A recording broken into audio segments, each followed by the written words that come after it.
Welcome to our channel. నేను మీ తేజ. ప్రస్తుతం మనతో పాటు సీనియర్ జర్నలిస్ట్ నాము బాలాజీ గారు ఉన్నారు. ఆయనతో మాట్లాడదాం. నమస్తే సార్. నమస్తే. సో మంచు విష్ణు మంచు లక్ష్మిని బెదిరించాడా?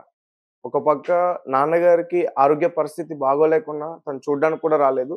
అన్ని గొడవలు జరుగుతున్నప్పుడు ఆ ఇంటికి వచ్చి వెంటనే తిరిగి వెళ్ళిపోయింది. మొత్తానికి ఫ్యామిలీకి దూరంగా ఉంటుందా? సో దీనికి గల కారణాలు ఏంటో తెలుసుకోవచ్చా? మంచు లక్ష్మి ఎప్పుడో ముంబైకి మకాం మార్చేసింది. ఒక పక్క మంచు విష్ణు దుబాయ్‌కి మకాం మార్చేశాడు. సో, మంచు మనోజ్ మాత్రమే ప్రస్తుతం మోహన్ బాబుతో ఇంట్లో ఉన్నాడు. మంచు మనోజ్‌కి, మోహన్ బాబుకి మధ్య గొడవలు. సో, ఇలాగ వాళ్ళ ఫ్యామిలీ కొంత డిస్టర్బ్ అయినట్టుగా అయితే కనపడుతుంది. నిజానికి అది వాళ్ళ ఫ్యామిలీ విషయం. మనం దాని గురించి మాట్లాడే హక్కు మనకు లేదు. కాకపోతే ఇదేందంటే క్రిమినల్ ఇదైపోయి బయటికొచ్చేసి విషయం వచ్చినప్పుడు మాట్లాడక తప్పని పరిస్థితి అయితే ఇవాళ జర్నలిజం కూడా వచ్చింది. ఎప్పుడైనా సెలబ్రిటీల విషయం అందరికీ ప్రజలందరికి కూడా కావాలి. ఇప్పుడు ఎక్కడికి పోయినా ఫస్ట్ మనల్ని కలిసినప్పుడు అడిగేది ఏంట్రా బాబు ఈ మోహన్ బాబు విషయం ఏంటనేది మనల్ని అడుగుతారు తప్ప సిరియాతో లేకపోతే మోడీ గురించో ఇప్పుడు ఎవరు అడగరు. ప్రజెంట్ ట్రెండ్‌లో ఏదుంటే అదే మాట్లాడుకుంటారు బయట. అందుకని ఇది మాట్లాడుతున్నాం.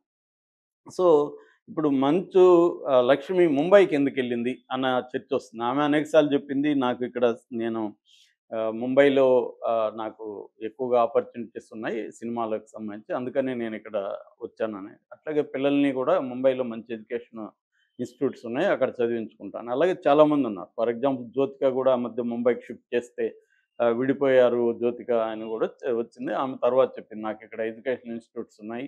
ఇక్కడ మంచి సర్కిల్ ఉంది నాకని. అలాగా మామూలుగా ఏందంటే దేశవ్యాప్తంగా ముంబై అనేది ఒక రకంగా ఎంటర్‌టైన్‌మెంట్ క్యాపిటల్. నాట్ ఓన్లీ అది ఫైనాన్షియల్ క్యాపిటల్ కూడా ముంబై ఇండియాకి.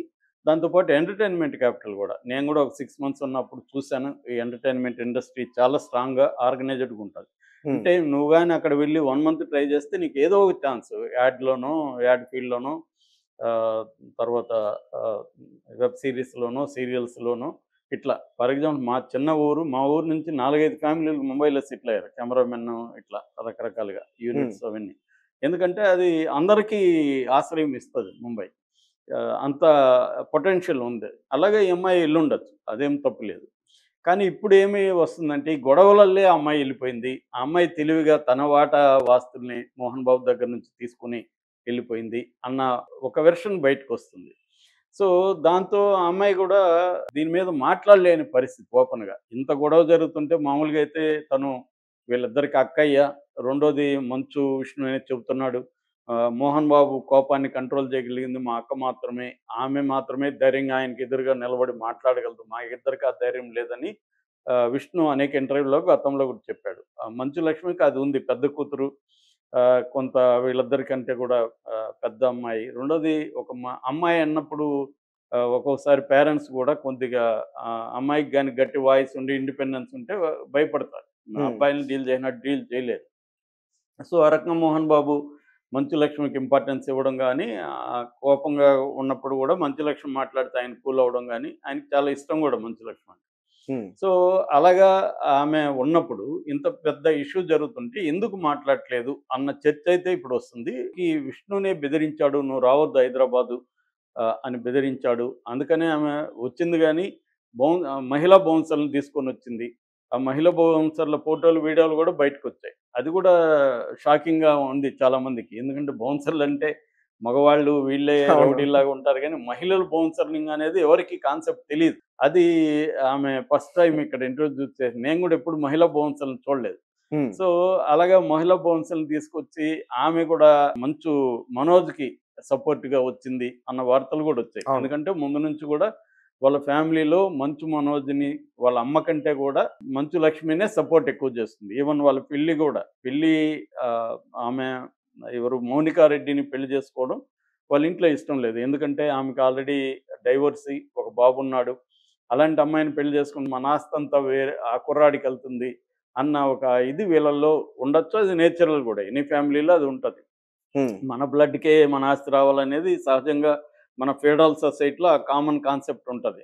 సో, అలాగా వ్యతిరేకించారు మొత్తానికి. కానీ ఆ అబ్బాయి వినలేదు. నేను ఆ అమ్మాయినే పెళ్లి చేసుకుంటానని అన్నాడు. అప్పుడు దగ్గర నిలబడి తన ఇంట్లో ఆశ్రయం ఇచ్చి వాళ్ళకి వాళ్ళ పెళ్లి దగ్గరుండి చేసింది ఎవరంటే మంచు లక్ష్మినే.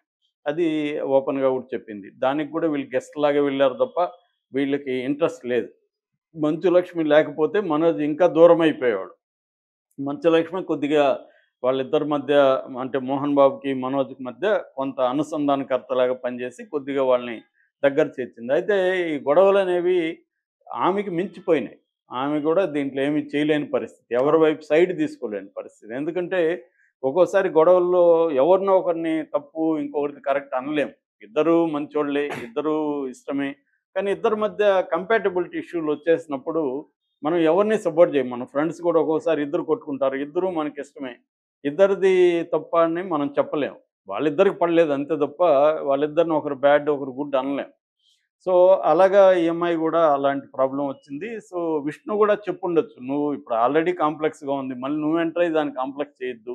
నువ్వు ముంబైలోనే ఉండు" అని చెప్పుండొచ్చు. అదేమి బెదిరింపులనే అనుకోవాల్సిన పనిలే. మామూలుగా క్లోజ్‌గా ఉన్నప్పుడు మనం బెదిరింపులాగా గూడా మాట్లాడతాం. "ఏయ్! మూసుకొని నువ్వు అక్కడ ఉండు. వచ్చావంటే నీకు దెబ్బలు పడతాయి" అని గూడా మనం మాట్లాడొచ్చు. అంత మాత్రాన ఏదో బెదిరింపులని అనుకోవాల్సిన అవసరం లేదు. క్లోజ్‌గా ఉన్నప్పుడు మన లాంగ్వేజ్ వేరేగా ఉంటది. హ్మ్. అది ప్రేమతో కూడుకున్న లాంగ్వేజ్ కావచ్చు. లేదు ఇష్యూని నువ్వు ఇంకా మళ్ళీ కాంప్లెక్స్ చేయొద్దు. నువ్వొస్తే మరింత ఇదవుతుంది. నువ్వు సైలెంట్‌గా ఉండు. నేను డీల్ చేసుకుంటా అని కూడా విష్ణు చెప్పుండొచ్చు. సో, అందుకని ఆమె ముంబైకెళ్ళిపోయింది ఇమ్మీడియేట్‌గా. ఇక్కడ మనం చేసేదేమీ లేదు. వాళ్ళు వాళ్ళు చేసుకుంటారులే అనేసి ఎళ్ళిపోయింది.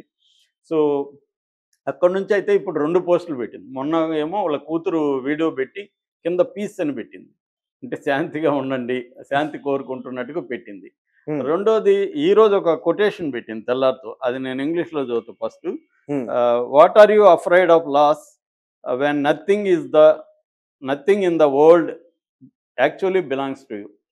అంటే ఈ లోకంలో ఏది నీది కానప్పుడు నువ్వెందుకు ఏదో కోల్పోతున్నావు అని భయపడతావు?